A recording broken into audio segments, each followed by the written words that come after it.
والصلاة والسلام على سید الانبیاء والمرسلین اما بعد فاعوذ باللہ من الشیطان الرجیم بسم اللہ الرحمن الرحیم۔ الحمدللہ آپ کی خدمت میں الہادی پروگرام میں ہم کسی ایک موضوع کا انتخاب کرتے ہوئے اس سے متعلقہ آیات اور ان کی وضاحت پر مشتمل مختلف مستند تفاسیر کی روشنی میں درس قرآن کا سلسلہ جاری و ساری رکھے ہوئے ہیں۔ ابھی جو ہمارا موضوع تھا، کیونکہ آپ کو پتہ ہے کہ فارمیٹ ہمارا یہ ہے کہ ایک موضوع کا انتخاب کر لیتے ہیں اور اس سے متعلقہ آیات عرض کرتے ہیں، تو ابھی ہمارا جو موضوع چل رہا تھا وہ اچھی اور بری صحبت کے بارے میں تھا کہ اگر انسان اچھی صحبت اختیار کرے تو کیا فوائد ہیں، بری صحبت کے کیا نقصانات ہیں، اور اللہ تبارک و تعالی نے برے لوگوں کی کس طریقے سے مذمتیں فرما کر ان سے دور رہنے کا حکم ارشاد فرمایا، اور اچھے لوگوں کی خصوصیات ذکر کر کے کس طرح ان کے ساتھ رہنے کی ترغیب ارشاد فرمائی ہے، جو انشاءاللہ میں عرض کروں گا۔ تو ایک تو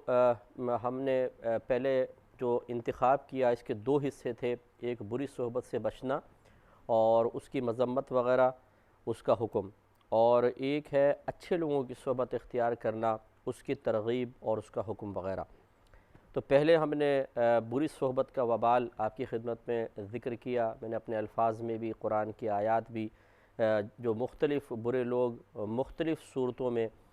کبھی منافقین کی شکل میں، کبھی بے عملوں کی شکل میں، اور کبھی نافرمانی کے ساتھ اللہ تعالیٰ کے انعامات کو حاصل کر کے ناشکری میں مبتلا لوگوں کے بارے میں اللہ تعالیٰ نے کثیر باتیں بیان فرمائی، وہ میں نے آپ کی خدمت میں ذکر کی تھی۔ آج ایک آیت کریمہ ہے جو صراحتاً یہ ارشاد فرما رہی ہے کہ ہمیں اچھوں کی اور نیک لوگوں کی صحبت اختیار کرنی چاہیے۔ یہ سورہ توبہ آیت نمبر 119 ہے۔ اللہ تبارک و تعالی ارشاد فرماتا ہے، یا ایھا الذین آمنوا اتقوا اللہ وکونوا مع الصادقین، اے ایمان والو اللہ تبارک و تعالی سے ڈرو اور سچوں کے ساتھ ہو جاؤ، یعنی سچ بولنے والے، رسول کی تصدیق کرنے والے، اللہ تبارک و تعالی کے دین پر استقامت حاصل کرنے والوں کے ساتھ ہو جاؤ۔ تو یہ اس آیت کریمہ میں اللہ تعالیٰ نے دو حکم گویا کہ بیان فرما دیے، ایک تقوی اختیار کرنے کا اور دوسرا نیک لوگوں کے ساتھ رہنے کا، سچوں کا ساتھ دینے کا۔ تو اس کا مطلب یہ ہوا کہ انسان ایک تو تقوی اختیار کرے اور یعنی اللہ تعالیٰ سے ڈرے، پرہیزگاری اختیار کرے، نافرمانی سے بچے، اور اس میں آسانی کا بہترین طریقہ یہ ہے کہ اچھوں کی صحبت اختیار کرے۔ اور یہی میں آپ کی خدمت میں گزارشات کئی پروگرامز پہلے سے میں کر رہا ہوں کہ ہمیں چاہیے کہ اچھے لوگوں کی صحبت اختیار کر کے رکھیں، جن کے اخلاق اچھے ہیں، جن کی عادات اچھی ہیں، جو گناہوں سے پرہیز کرتے ہیں، نیکیوں پہ استقامت پذیر ہیں، تو اس کی برکت سے انسان کو بھی یہ تمام برکات حاصل ہوتی ہیں۔ اس کے برعکس جب انسان برے لوگوں کی صحبت اختیار کرتا ہے تو آہستہ آہستہ اس کی سوچ اور فکر میں انقلاب پیدا ہوتا ہے، خرابی پیدا ہوتی ہے، فساد پیدا ہوتا ہے، اور پھر یہ اس کے جو ذہن بن جاتا ہے، سوچ ہیں، فکریں ہیں، اس کے اعمال پر غالب آتی ہیں، اثر انداز ہوتی ہیں اور عمل بگڑ جاتا ہے۔ اس لیے ہمیں بھی ان دونوں احکام خداوندی پر عمل پیرا ہونے کے لیے ذہن بنانا چاہیے۔ پہلی بات یہ کہ ہم تقوی اختیار کریں، پرہیزگاری اختیار کریں۔ میں نے آپ کی خدمت میں بارہا گزارش کی کہ علم کے بغیر تقوی حاصل نہیں ہو سکتا ہے۔ بعض اوقات ہم اپنی ایک سوچ کے ساتھ کسی چیز کو اچھا سمجھ رہے ہوتے ہیں، کسی کام کو برا سمجھ رہے ہوتے ہیں، حالانکہ علمی لحاظ سے، شرعی لحاظ سے جس کو ہم اچھا سمجھ رہے ہیں وہ برا ہوتا ہے، جس کو برا سمجھ رہے ہیں وہ اچھا ہوتا ہے۔ بعض اوقات تو بالکل جسٹ اپوزٹ معاملات ہوتے ہیں۔ بعض اوقات ایسا ہوتا ہے کہ جس کو ہم بہت اچھا سمجھ رہے ہوں وہ اتنا اچھا نہیں ہوتا، جس کو بہت برا سمجھ رہے ہیں وہ اتنا برا نہیں ہوتا ہے لیکن اتنا نہیں ہوتا، نگاہ شرع میں اس کی کوئی اتنی زیادہ برائی نہیں ہے۔ تو لیکن ہم یہ سمجھتے ہیں کہ شاید کسی چیز کو میں بہت برا سمجھوں گا تو شاید یہ شریعت کی نگاہوں میں بہت برا ہے تو مجھے کچھ انعام ملے گا، لیکن یہ جب تک آپ علم نہیں سیکھ لیں گے تب تک ایسا نہیں ہو سکتا ہے۔ مثال کے طور پر جیسے کویسچن کیا بزرگوں سے، کسی نے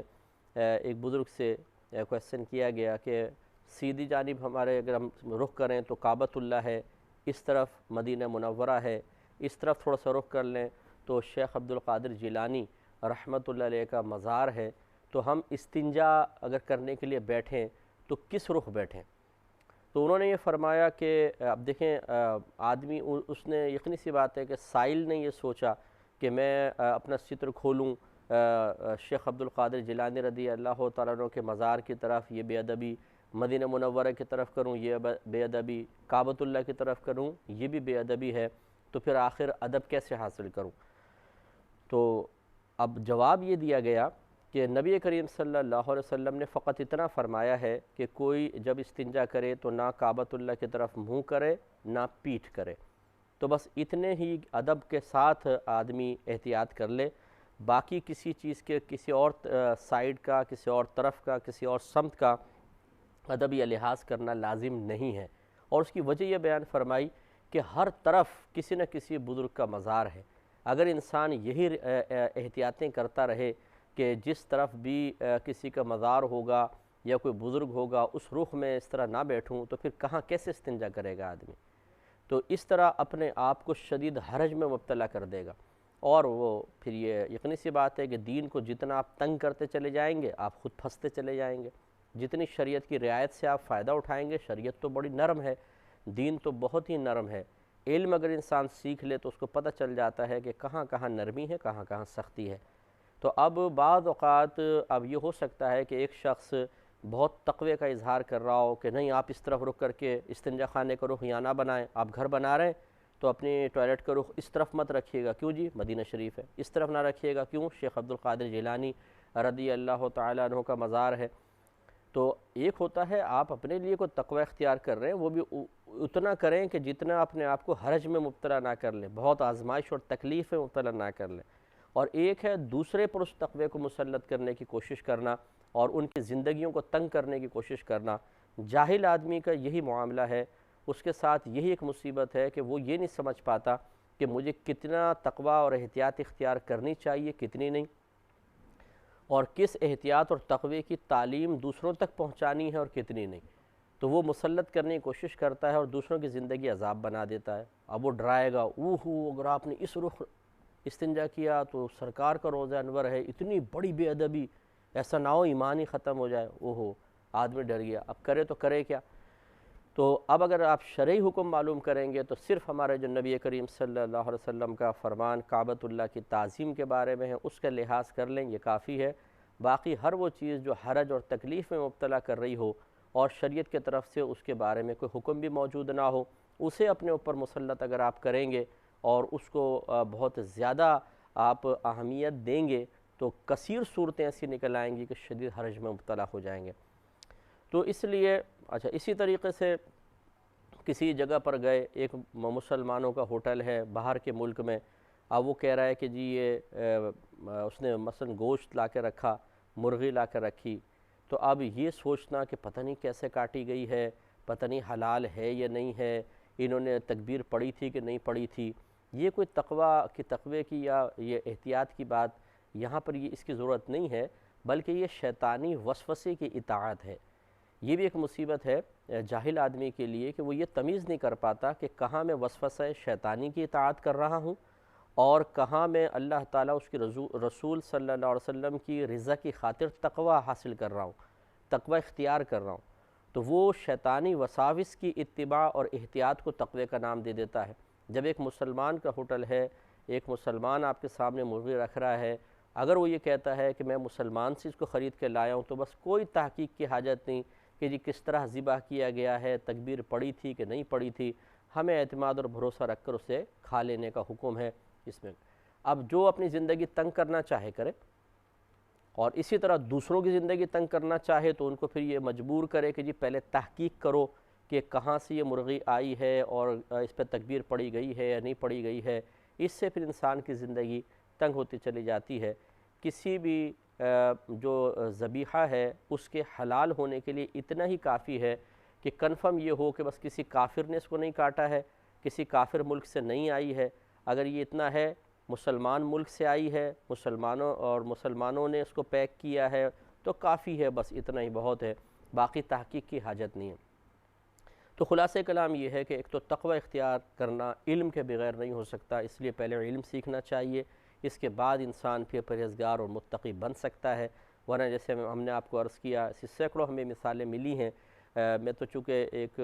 عوامی آدمی ہوں، تو لوگ اپنے اپنے مسائل ہمیں ذکر کرتے ہیں، اور وہ بڑے باریک باریک نکات نکال کے لاتے ہیں بعض اوقات، کہ یوں کریں گے تو یوں ہو جائے گا، یوں کریں گے تو یوں ہو جائے گا، لیکن جب ان کو سمجھایا جاتا ہے قرآن و حدیث کی روشنی میں، تو پھر یہ واضح ہو جاتا ہے ان پر کہ یہ جو ہم بڑے ہی گہری سوچ کے ساتھ مسئلہ نکال کے لائے تھے تو بالکل شریعت کے مخالف تھا۔ یعنی عقل استعمال کرتے ہیں، شریعت ہر جگہ عقل کے استعمال کو صحیح قرار نہیں دیتی ہے، کیونکہ بعض شرعی احکام بلکہ کثیر شرعی احکام ایسے ہیں جو عقل کے تابع آتے ہی نہیں ہیں۔ آپ وضو کرتے ہیں، 3 اعضاء کو دھوتے ہیں، ایک عضو کا مسح کر لیتے ہیں، کیوں؟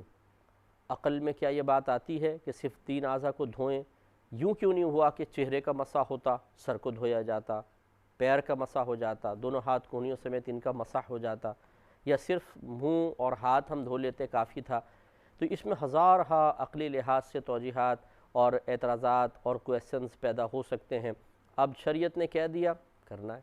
فجر کی 2 رکعت ہی کیوں ہیں فرض؟ ظہر کے 4 کیوں ہیں؟ عصر کے 4 کیوں؟ مغرب کی 3 کیوں ہیں؟ عشاء کے 4 کیوں ہیں؟ کیوں کا جواب اور عقل کا استعمال یہاں پر مناسب نہیں ہے۔ تو اس لیے جب انسان عقل استعمال کرتا ہے بعض اوقات وہ سمجھتا ہے کہ میں تقوی اختیار کر رہا ہوں، لیکن نہیں۔ تو علم پہلے سیکھیں اور اس کے بعد پھر کوئی آپ عمل کریں تو انشاءاللہ برکت ہوگی اور صحیح آپ کو تقوی حاصل ہوگا۔ اور یہ بھی ہمارا مشورہ ہے کہ اپنے مختصر سے علم کے ساتھ اور اپنی عقل کے استعمال کے ساتھ علماء کو چیلنج نہ کریں، خصوصاً وہ علماء جو فقہ کی فیلڈ سے، مسائل کی فیلڈ سے بہت تعلق رکھنے والے ہیں، کیونکہ وہ مسائل کی گہرائی جانتے ہیں، بار بار دلائل ان کی نگاہوں سے گزرتے ہیں، تو وہ زیادہ بہتر سمجھتے ہیں۔ ہم بعض اوقات ایک عالم کو بیوقوف سمجھ رہے ہوتے ہیں، اسے غیر متقی سمجھ رہے ہوتے ہیں، اپنے آپ کو زیادہ محتاط، زیادہ تقوی والا، زیادہ اللہ تعالیٰ کے قریب تصور کر رہے ہوتے ہیں، تو اعتراضات کرتے ہیں کہ نہیں جی یوں ہونا چاہیے، ایسا ہونا چاہیے۔ اگر ایک واقعی صاحب علم شخص ہیں اور خصوصاً جیسے میں نے کہا کہ شرعی احکام سے ان کا تعلق ہے، بہت احتیاط کرنی چاہیے، کیونکہ وہ جو باریکی سمجھتے ہیں وہ آپ کیا سمجھیں گے؟ تو اور بڑی معذرت کے ساتھ، ہر ایک ایسا نہیں ہے، لیکن یہ ہوتا ہے کہ جو لوگ باہر کے ملکوں میں رہتے ہیں یا اللہ نے ان کو پیسہ زیادہ دیا ہے، وہ یہ سمجھتے ہیں کہ شاید ہمیں عقل بھی زیادہ دے دی گئی ہے اللہ تعالیٰ نے، اور باقی سب جو ہندوستان میں رہتے ہیں، پاکستان، بنگلہ دیش میں رہتے ہیں، یہ لوگ جو ہیں ان کی عقلیں بہت چھوٹی سی ہیں، یہ اتنے ذہین نہیں ہیں، سمجھدار نہیں ہیں، اور بس یہ غریب آدمی ہے کوئی تو پیسے والا یہ سمجھتا ہے کہ اس کی عقل کم ہے، میری عقل زیادہ ہے، تو وہ زیادہ اعتراضات بعض اوقات کرتے ہیں اور بدتمیزی کے ساتھ بھی کر لیتے ہیں، سختی کے ساتھ بھی کر لیتے ہیں، اور یہ بہت غلط چیز ہوتی ہے، ایسا نہیں کرنا چاہیے۔ تو علم انتہائی ضروری۔ دوسرا، وَكُونُوا مَعَ الصَّادِقِينَ پہ توجہ کریں کہ اللہ تعالیٰ نے سچوں کے ساتھ رہنے کا حکم ارشاد فرمایا۔ اس زمانے میں سچا کون تھا؟ صحابہ کرام علیہم رضوان ہیں۔ جب یہ قرآن پاک نازل ہو رہا ہے اور اللہ تعالیٰ گویا کہ صحابہ کرام سے مخاطب ہے کہ ان سچوں کے ساتھ آپس میں ایک دوسرے کے ساتھ رہیے، اور جو ایمان لاتے رہیں ان سے خطاب ہے کہ ایک طرف منافقین ہیں، کفار ہیں، ایک طرف صحابہ کرام ہیں، صحابہ کرام سچے ہیں، نبی کریم صلی اللہ علیہ وسلم کی تصدیق کرنے والے ہیں، تو ان منافقین اور کفار کے ساتھ نہ رہو بلکہ ان سچوں کے ساتھ ہو جاؤ۔ اور یہ پھر تلقین قیامت تک کے مسلمانوں کے لیے بھی ہوگی کہ جو بھی سچائی کے ساتھ ہے اس کے ساتھ ہو جائیں۔ تو اس کا خلاصہ یہی ہوگا کہ سچائی کے ساتھ وہی ہوگا، حق کے ساتھ وہی ہوگا جو شیطان کی اطاعت سے منہ موڑتا ہے، جو نفس کا مخالف ہوتا ہے، جو اللہ تعالیٰ کی اطاعت میں اپنی زندگی بسر کرتا ہے، جو نبی کریم صلی اللہ علیہ وسلم کے احکام کو دوسروں کے احکام پر اور نفس کی اطاعت پر فوقیت دیتا ہے اور اس طرح اللہ کی رضا حاصل کرنے کی کوشش کرتا ہے، ان کے ساتھ ہونے کا حکم ہے۔ اور چونکہ یہ امر ہے اس لیے ہر شخص کو یہ غور کرنا چاہیے کہ وہ اچھوں کی طرف آئے۔ ہماری خصوصاً جو بہنیں ہیں ان سے میری گزارش ہے، اگر آپ سماعت فرما رہی ہیں تو عورتوں میں مطلب تقوی والی خواتین بہت ہی کم نظر آتی ہیں۔ یہ معذرت کے ساتھ کوئی بہن برا نہ مانے، لیکن ان میں اصل مسئلہ یہ ہے کہ سب سے بڑی جو مصیبت ہے عورتوں کے اندر وہ ہے چغلی، جھوٹ اور غیبت۔ ان تین چیزوں سے اکثر خواتین نہیں بچ پاتی۔ بعض خواتین تو یہ کہتی ہیں کہ ہم غیبت نہ کریں بیٹھ کے تو اور کیا کریں، یعنی ہمارے پاس موضوع ہی نہیں ہے۔ وہ کہتی ہیں ہم جہاں مل کر بیٹھتی ہیں تو وہی غیبت کے بجائے ہمیں سمجھ ہی نہیں آتا کہ بات کیا کریں، تو وہ مجبور محض سی ہو گئی ہیں گویا کہ غیبت کے سامنے کہ جی اب تو ہمیں غیبت کرنی ہے۔ تو یہ جو خواتین ہیں ان میں نیک عورتیں کہ جو بالکل اپنی زبان کی حفاظت کرنے والی ہوں، اپنے شوہر کی مطیع ہوں، فرما بردار ہوں، نمازیں پڑھنے والی ہوں، اور اسی طرح اپنی نگاہوں کی حفاظت کرنے والی ہوں، یہ بہت ہی کم نظر آتی ہیں۔ صرف اگر کوئی حج کر کے آ گئی ہیں، حجن صاحبہ بن گئی ہیں، یا مطلب بسا اوقات کوئی درس وغیرہ دینا شروع کر دیا ہے، یا کوئی دعا وغیرہ میں معروف ہو گئی ہیں کہ بھئی یہ پہنچی ہوئی بزرگ ہیں، اب چاہے نمازیں پڑھ رہی نہیں پڑھ رہی، غیبت چغلیاں کر رہی ہیں، لوگ ان کے پاس آ گئے دعائیں کروانے کے لیے تو وہ بس احتیاط چھوڑ دیتی ہیں کہ وہ بزرگی حاصل ہو گئی۔ تو یوں مطلب خواتین کے اندر یہ حکم خواتین کے لیے بھی ہے، پہلی بات کہ تقوی اختیار کریں، پرہیزگاری اختیار کریں۔ ہماری بہنوں کو چاہیے کہ نماز پڑھیں، علم سیکھیں، اگر شادی شدہ ہیں تو شوہر کی اطاعت کریں، اپنے بچوں کی اچھی تربیت کریں اور اچھی صحبت اختیار کریں۔ ایسی خواتین کے ساتھ رہنا جو ہر بات میں چغلیاں دوسروں کی کرتی ہیں، راز آ کے آپ کو بتاتی ہیں، غیبتیں کرتی ہیں، ان کے ساتھ نہ رہیں۔ یہ آپ کو کرنا پڑے گا، اگر آپ نہیں کریں گی تو یہ بھی میدان محشر میں پھنسیں گی اور آپ بھی میدان محشر میں قابل گرفت ہوں گی۔